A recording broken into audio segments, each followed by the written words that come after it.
আমাকে কিসের জন্য স্মরণ করেছে রাখালের মা? মা, আমার রাখাল কি তোমার সাপে দংশন করেছে? না, আমার সাথে দংশন করেছে?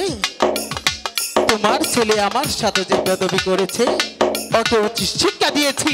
মাগো, আমার রাখাল ছোট মানুষ, তোমার সাথে বেদবি করে ফেলেছে, তার জন্য আমি ক্ষমা চাচ্ছি।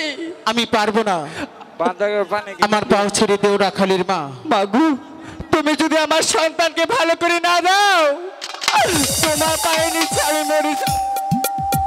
আমি তোমার কোনো কথাই শুনবো না রাখালের মা, তুমি আমার পাও ছেড়ে দেও বলছি। না গো মা, ছেড়ে দিবে? আমি তোমার পাও ছাড়বো না। ছাড়বি না? না, ওরে রাখালের মা! না, দেবী, মাগো, আমার সন্তানকে ভালো করে দাও মা। ওগো রাখালের মা, তোমার ছেলেকে ভালো করতে হলে তোমার কি করতে হবে জানো রাখালের মা? বলো মা। আমাকে একটি পুষ্পাঞ্জলি দিতে হবে, তবেই তোমার ছেলেকে ফিরে পাবে। মাগো, আমি জানি গরিব মানুষ, নুন আনতে পান্তা ফুরোই। আমি জানি তুমি গরিব, তুমি বড় অসহায়।